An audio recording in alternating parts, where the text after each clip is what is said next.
पनि मैले सिक्ने मौका पाएँ। यो उपलब्धिको लागि म एसबी कटवाल सरलाई हृदयबाट नै धन्यवाद व्यक्त गर्न चाहन्छु। मेरो अनुभवको आधारमा म भन्न सक्छु कि यदि हजुरहरू पनि एसबीके पब्लिक स्पिकिङ जोइन गर्नुहुन्छ भने साँच्चै हिजोको दिनमा भन्दा आज हजुरले धेरै कुराहरू अचिभमेन्ट गर्न सक्नुहुन्छ। उपस्थित महानुभावहरू, संवाद कलाको कमीको कारण आज धेरै व्यवसायहरू असफल भइरहेको छन्। आफ्नो काममा प्रमोसन भइरहेको छैन र आफूले आफैलाई डाउन फिल गरिरहेका छन्।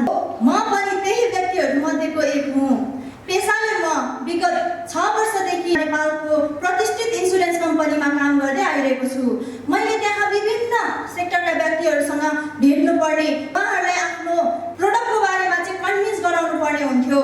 यही सिलसिलामा एकजना सरले मलाई कल गर्नु भएको थियो र म 20 लाखको जीवन बिमा गर्छु, भोलि मलाई टाइम दिनु होला हजुरले भन्नुभएको थियो। र म चाहिँ उहाँलाई भोलिपल्ट भेट्न एकदमै एक्साइटेड भएर गएँ र उहाँसँग मैले भेटेँ पनि। तर रिजल्ट के आयो होला त? इन्सुरेन्स गर्नै भएन।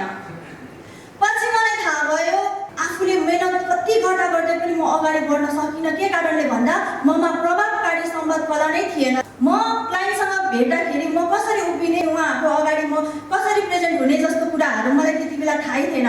अनि कहीँबाट आउँछ त रिजल्ट?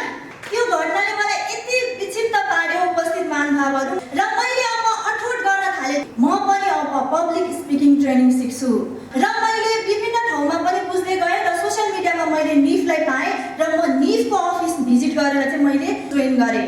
प्रशिक्षणको म पहिलो दिन सम्झिन चाहन्छु। एसबी सरले मलाई बोल्न लगाउनु भएको थियो। मलाई थाहा भएकै विषयवस्तुमा पनि म बोल्न सकिरहेको थिइनँ।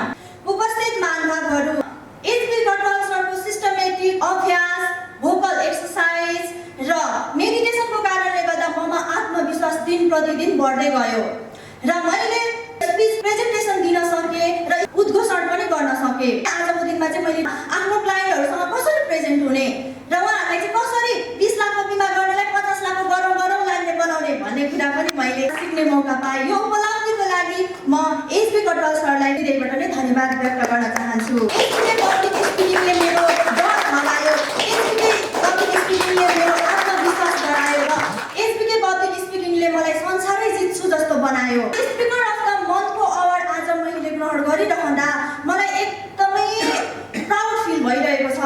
यहाँसम्म पुग्न सक्षम बनाउनु हुने निफका व्यवस्थापन तथा एसबी कटवाल सरलाई म हृदयबाट नै कृतज्ञता जाहेर गर्न चाहन्छु।